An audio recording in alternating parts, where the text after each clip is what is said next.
여러분, 지난 한 주간 잘 지내셨습니까?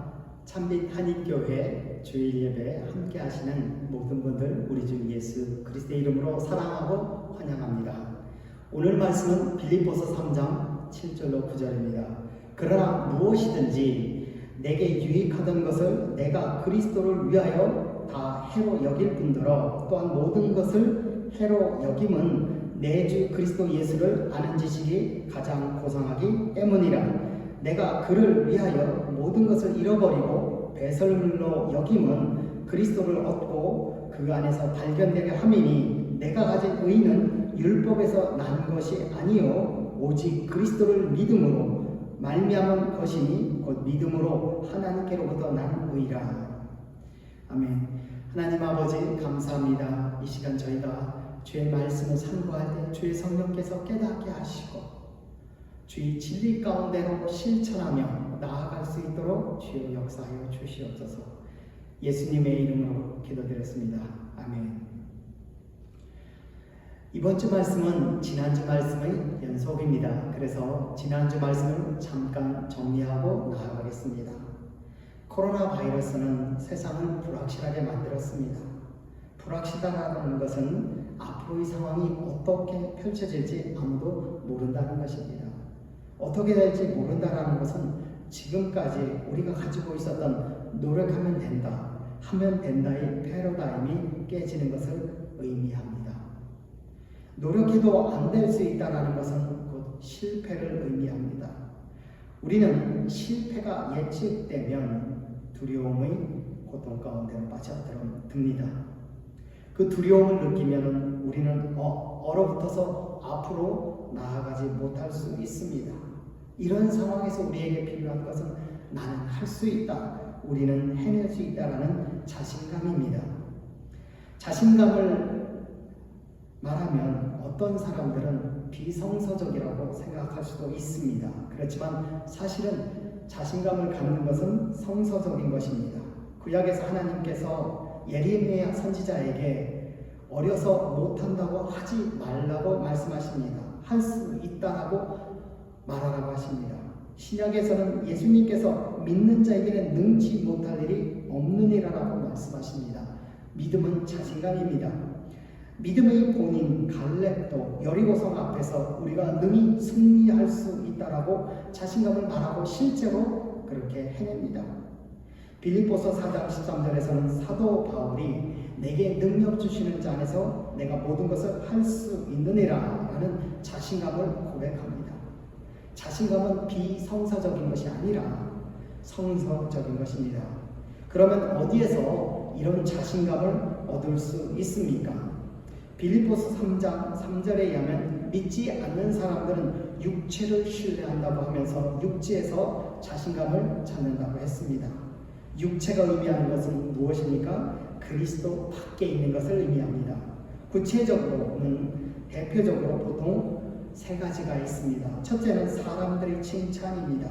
사람들로부터 잘한다는 칭찬을 들을 때 우리는 자신감을 얻습니다. 둘째는 과거의 성취와 성공입니다. 과거에서 이룬 것을 바라보면서 자신감을 얻으려 합니다. 셋째는 비교입니다. 다른 사람과 비교해서 더 잘하는 것, 더 우월한 것을 발견하고 그것을 통해 자신감을 가지려는 것입니다. 사도 바울도 비교한다면 다른 사람들보다도 자신감을 갖지 못할 이유가 없다라고 말합니다. 그는 태어난 지 8일 만에 할례를 받아 다른 어떤 민족보다도 뛰어난 우월한 정통 이스라엘 사람으로 태어났다고 말합니다. 그리고 그는 정통 이스라엘의 12지파 중에서 야곱에게 가장 사랑받았던 아내 라헬의 둘째 아들이며 사울 왕을 배출했던 베냐민의 지파에 속해 정통 이스라엘 사람들 가운데서도 우월한 사람이라고 말합니다. 그리고 그는 율법에 남다른 열심을 가졌던 바리새인이라고 말하며 우월한 정통 이스라엘 사람 가운데서도 의인이라고 말합니다. 그는 열심으로는 교회를 핍박하여 율법에 선봉을 서서 의인들 가운데서도 열정적인 지도자였다라고 합니다. 그는 지도자들 가운데서도 그 당시 최고의 학자 가말리엘 밑에서 수학하여 최고의 지성을 갖춘 자라고 합니다. 그는 최고의 지성 가운데서도 율법을 지키는데 흠이 없다고 하여 사람들이 보는 곳이나 보지 않는 곳에서 언행일치를 했던 깨끗한 자라고 말합니다. 한마디로 그리스도 밖에 있는 육체의 비교를 통해서 자신감을 얻는다면 그는 최고로 잘할 수 있는 최고의 자신감을 갖는 존재였다고 말합니다. 그러나 그리스도 밖에서 자신감을 찾지 말아야 하는 이유는 무엇입니까? 첫째, 사람들의 칭찬을 통해서 자신감을 얻으려 하지만 사람들은 개와 같은 본성이 있어서 잘하는 것을 보고 칭찬해 주는 것이 아니라 약점을 찾아내 비판하고 열등하다고 말하며 사람들로 자신감을 잃게 하고 다운시키는 것입니다. 업되는 것이 아니라 다운되기 쉽습니다. 둘째, 과거의 성취나 성공을 통해서 자신감을 얻으려 하지만 성취보다 실패한 과거가 더 떠오르면 안 된다라고 합니다. 그리고 시간이 지날수록 힘은 더 약해질 수밖에 없습니다. 과거와 비교하면 슬퍼지는 것이 오히려 정상입니다. 셋째, 비교를 통해서 자신감을 얻으려 하지만 나보다 더 뛰어난 사람들은 많습니다. 이런 그리스도 밖에 있는 근거들을 가지고 자신감을 가진다 하더라도 이런 자신감이 결과를 보장해 주지는 않습니다. 그러면 어디서 참된 자신감을 얻을 수 있을까요? 빌립보서 4장 13절 내게 능력 주시는 자 안에서 내가 모든 것을 할 수 있느니라. 내게 능력을 주시는 자 그리스도 안에서 우리는 자신감을 얻을 수 있습니다. 그렇다면 그리스도 안에서 얻은 자신감으로 무엇을 해야 합니까? 에베소 5장 15절 16절 그런즉 너희가 어떻게 행할 것을 자세히 주의하여 우리는 행동을 해야 합니다. 행동을 하는데 자세히 주의해서 행동을 해야 합니다. 자세히 주의하여 행동을 하되 우리는 이루어질 때까지 일관성 있게 계속해서 해야 합니다. 고린도전서 15장 58절 그러므로 내 사랑하는 형제들아 견실하며 흔들리지 말고 항상 주의 일에 더욱 힘쓰는 자들이 되라. 이는 너희 수고가 주 안에서 헛되지 않는 줄로 알미니라. 우리 수고가 헛되지 않게 하기 위해서는 견실하며 흔들리지 말며 keep doing 하는 것이 필요합니다. 이것을 성실이라고 합니다. 성취하는 사람과 성취하지 못하는 사람의 차이는 계속하느냐 못하느냐의 차이입니다.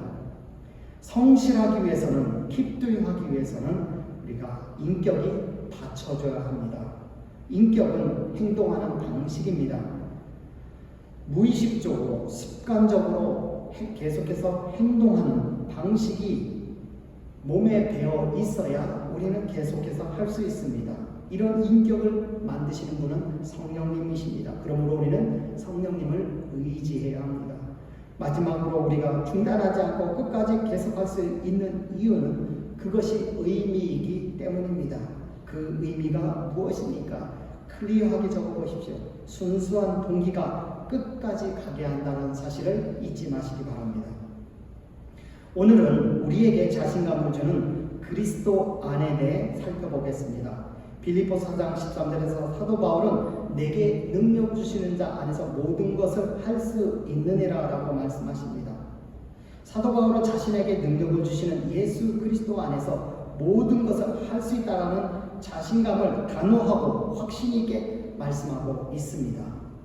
그렇다면 우리에게 자신감을 주는 그리스도 안은 어떤 곳입니까? 그리스도 안은 어떻게 우리에게 자신감을 줍니까? 그리스도 안은 적어도 세 가지 측면에서 우리에게 자신감을 줍니다. 첫 번째는 우리를 죄에서 치료하여 자신감을 줍니다. 죄를 지으면서 자신감 있게 살 수는 없기 때문입니다. 둘째는 우리를 하나님의 뜻 가운데 살게 하여서 자신감 있게 살게 합니다. 셋째는 우리에게 예수 그리스도의 능력을 공유하게 하셔서 우리로 자신감 있게 살게 합니다. 우리가 이것에 대해서 좀 더 깊이 살펴보겠습니다. 그리스도 안은 어떤 것입니까? 그리스도 안은 우리를 죄에서 치료하여 자신감 있게 살게 하는 병원과 같은 곳입니다. 오늘 말씀에서 그리스도 안에 대해서 분명하게 설명하는 구절은 9절입니다.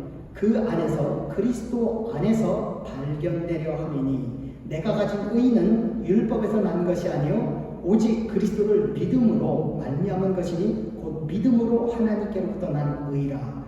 그리스도 안은 한마디로 우리를 의를 가진 존재, 하나님 앞에서 하나님이 의를 주시는 그 의를 가지고 의로운 존재로 만드는 것입니다. 그러면 그 의가 무엇입니까? 의는 영어로 righteousness 또는 영어로 right standing with God, 하나님 앞에서 바른 존재로 서는 것입니다. 하나님 앞에서 바른 존재로 서 있다는 것은 그러면 무엇을 의미합니까? 하나님의 말씀을 따라서 하라는 것은 하고 하지 말라는 것은 하지 않는 것입니다. 그러면 우리 삶은 문제가 없을 것입니다. 그러나 세상은 온갖 다양하고 많은 문제로 가득 차 있습니다. 우리가 하라는 것은 하지 않고 하지 말라는 것은 하기 때문에 일어나는 것입니다. 슬프게도 우리 힘으로는 하나님 앞에서 바른 존재로 서 있을 수 없습니다. 그리스도 안은 실제적으로 이 죄의 문제를 해결하고 의롭게 만드는 곳입니다. 예수님께서 이 땅에 오신 이유를 다음과 같이 말씀하셨습니다. 누가복음 5장 31절 32절 예수께서 대답하여 이르시되 건강한 자에게는 의사가 쓸데없고 병든 자에게라야 쓸데있나니 내가 의인을 부르러 온 것이 아니요 죄인을 불러 회개시키러 왔노라. 이 말씀에서 예수님은 의사로 오셨다고 하셨습니다. 예수님이 치료하시는 병은 육체적인 병, 정신적인 병, 모든 병들을 치료할 수 있으시지만 주님께서 치료하시는 메인 병은 sin, 죄입니다. 예수님께 치료를 잘 받으면 회개, 곧 삶의 변화가 일어난다고 하였습니다. 그리스도 안은 죄의 문제를 치료하고 영적으로 건강한 사람으로 재활시키는 곳입니다. 그런데 이 그리스도 안의 병원에 들어가기 위해서는 꼭 필요한 세 가지가 있습니다. 첫 번째, 그리스도 병원 앞에서 들어가기 전에 우리는 인정이 필요합니다. 다음으로 그리스도 병원 안으로 들어가서 우리에게 필요한 것은 믿음입니다.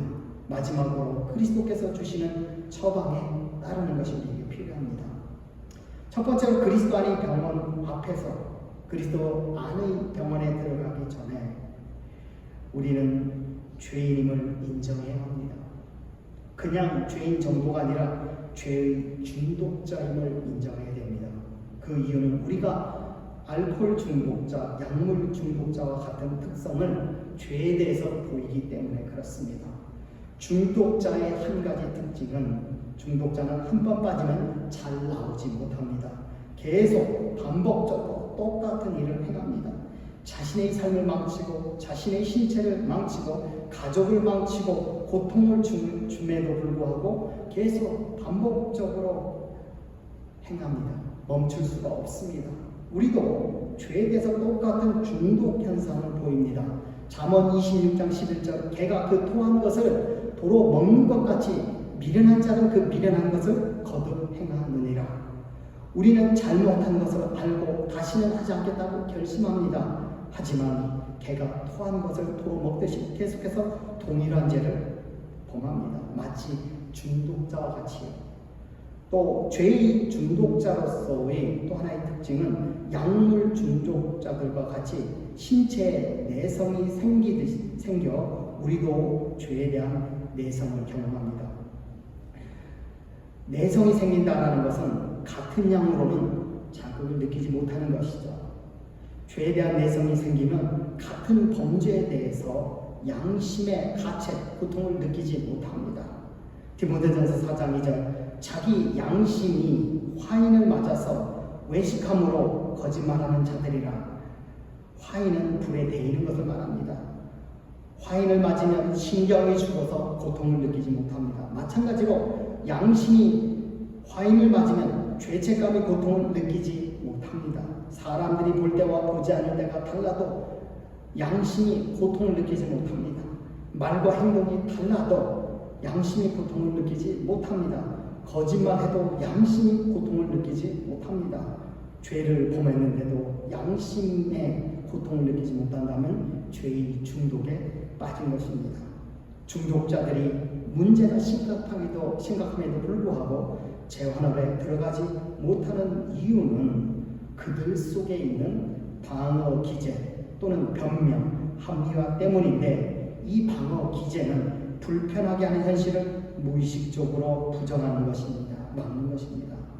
사람들이 나를 비정상적으로 볼까봐, 사람들이 나를 오해할 것이다 라는 이러한 불편함으로부터 자신을 보호하는 것입니다. 마찬가지로 예수 그리스도 안에 들어간다는 것은 어쩌면 불편하게 될 수도 있음을 의미합니다.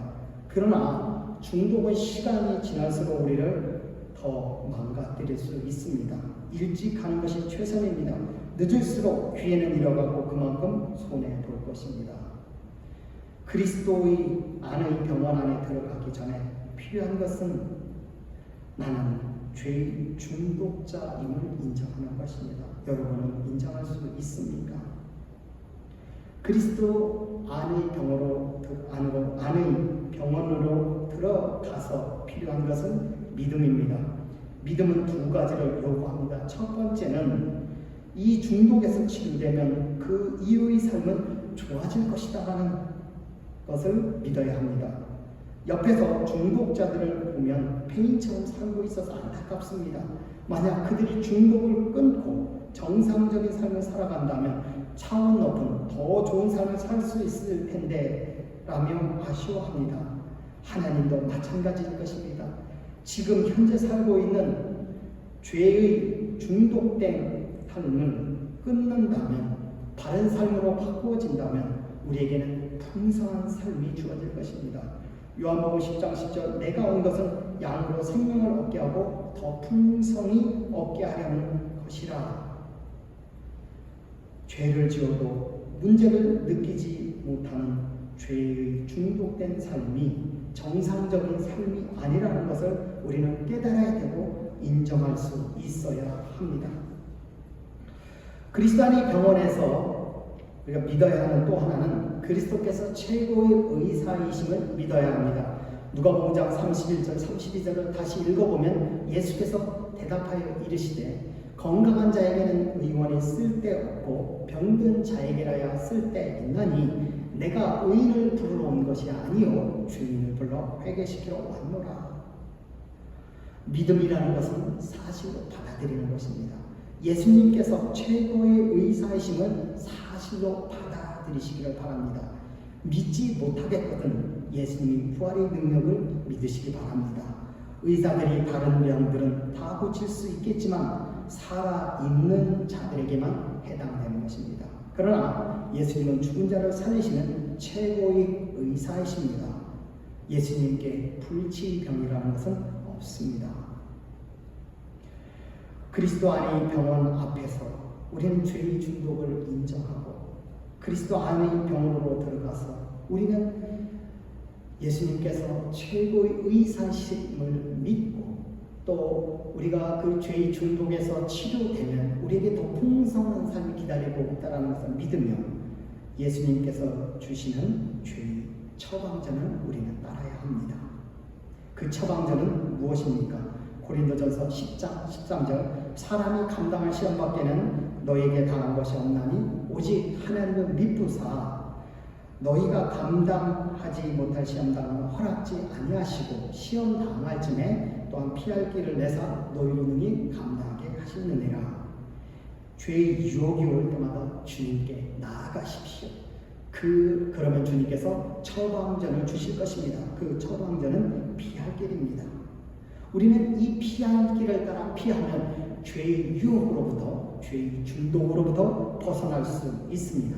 그렇지만 우리는 여전히 완벽하지 않습니다.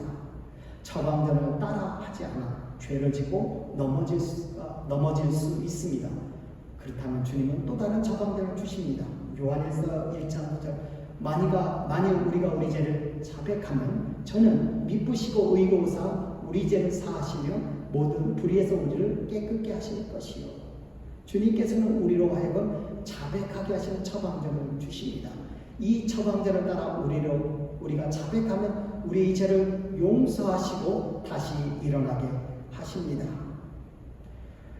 하나님께서 재활시키는 하나님의 의인들은 7번 넘어지더라도 다시 일어나서 keep moving 하는 자들입니다.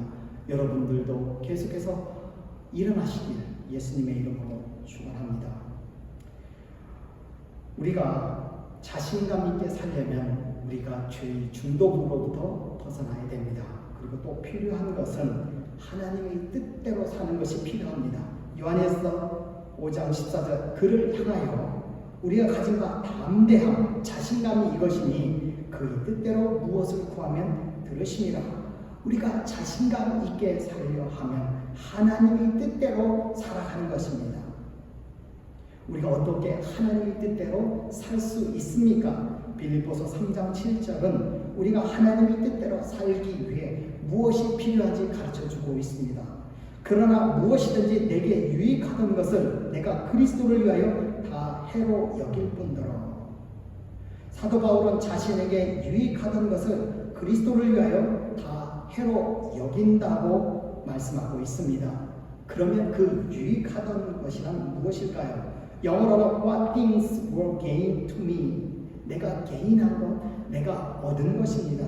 그 얻은 것은 두 가지 종류가 있습니다.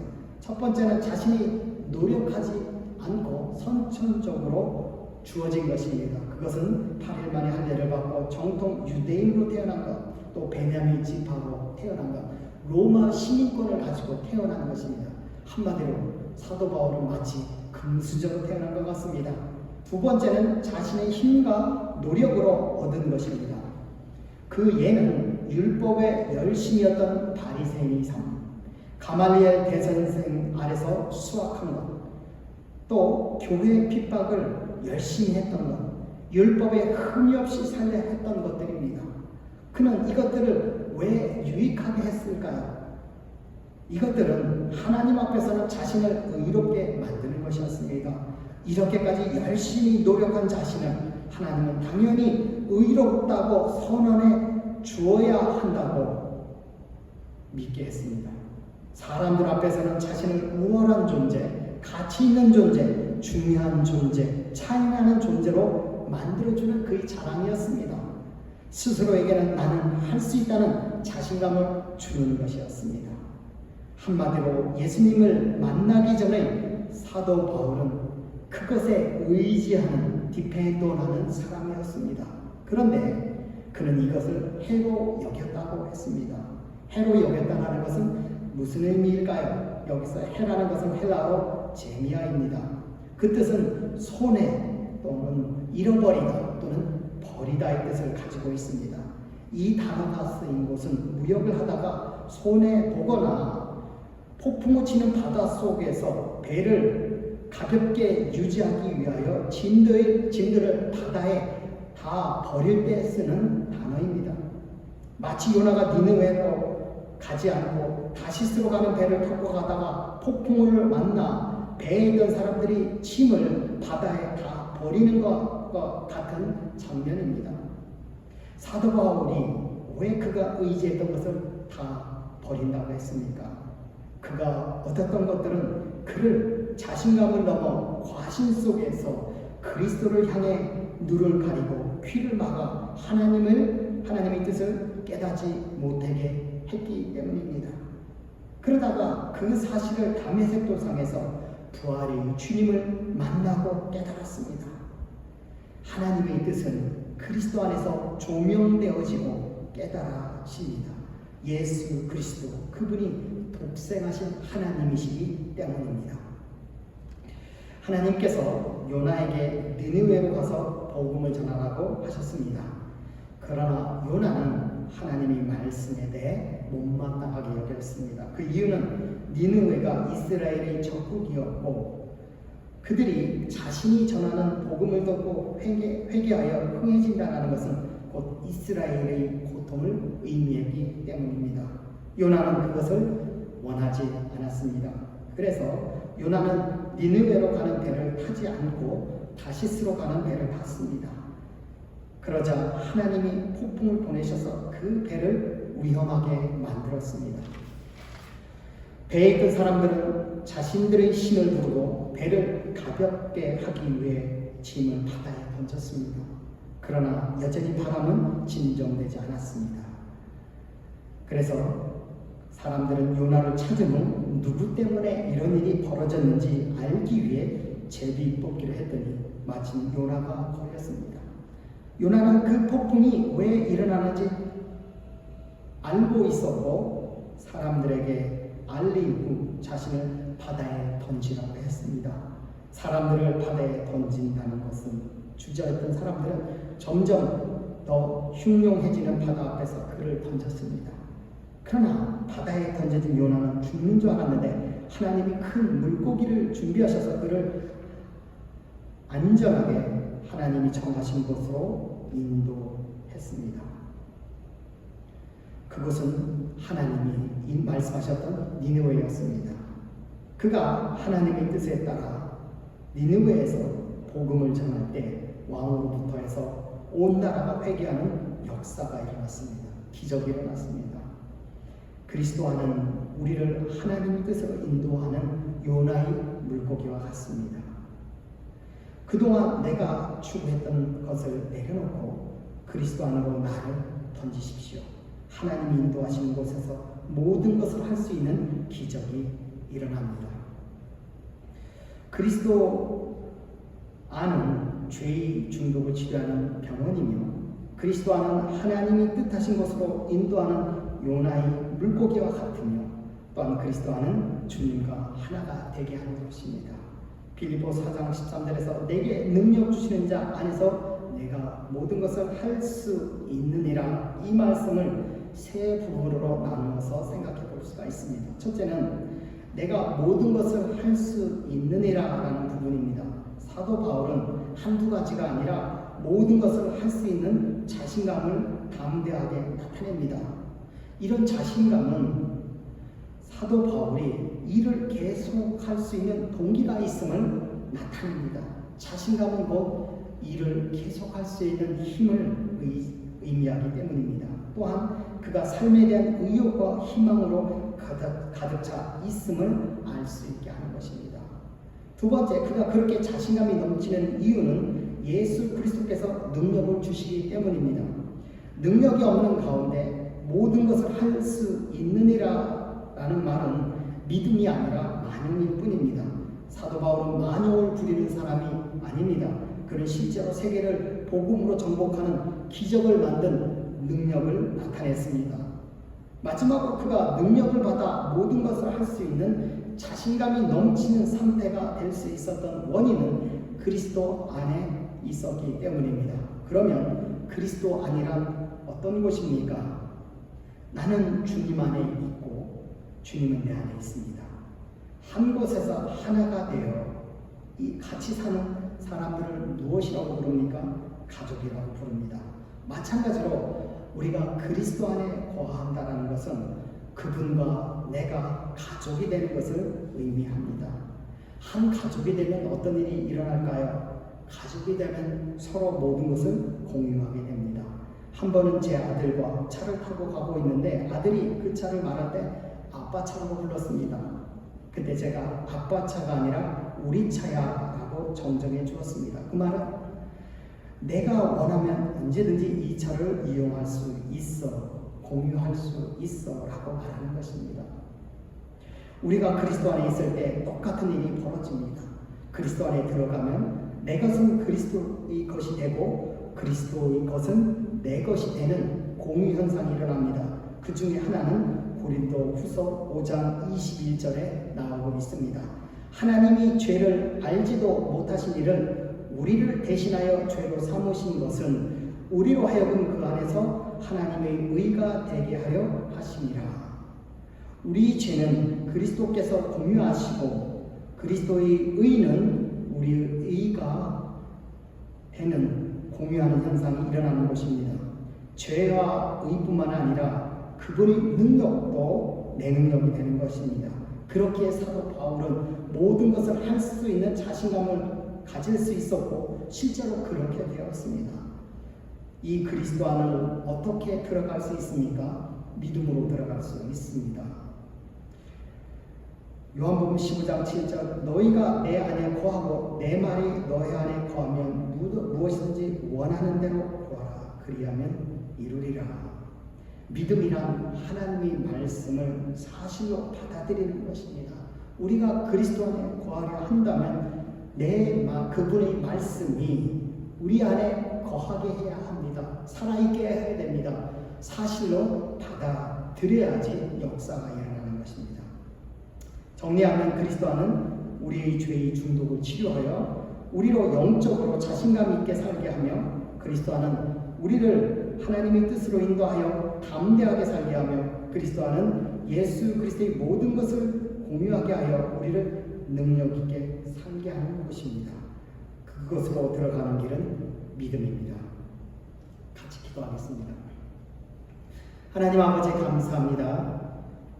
우리로 하여금 그리스도 안으로 초대하셔서 우리로 하여금 컨피던스, 자신감 있게, 담대하게, 용기 있게 계속해서 앞으로 나아갈 수 있게 하여 주셔서 감사합니다. 우리가 그리스도 안에 거하며 우리의 죄를 치유하고 그리스도 안에 거하며 우리로 하여금 하나님의 뜻 가운데 살게 하시고 그리스도 안에 거하여서 그리스도의 능력을 우리 자신의 능력으로 만들어서 모든 것을 할 수 있느니라는 믿음을 고백하며 자신감 있게 담대하게 살 수 있게 하여 주시옵소서. 지금은 우리 주 예수 그리스도의 은혜와 하나님의 무궁하신 사랑하심과 성령님의 감화 교통하심이 그리스도 안으로 들어가기를 원하는 이 자리에 모인 각 사람 머리 위에 지금부터 영원토록 함께 하시기를 예수님의 이름으로 간절히 축원하옵나이다. 아멘.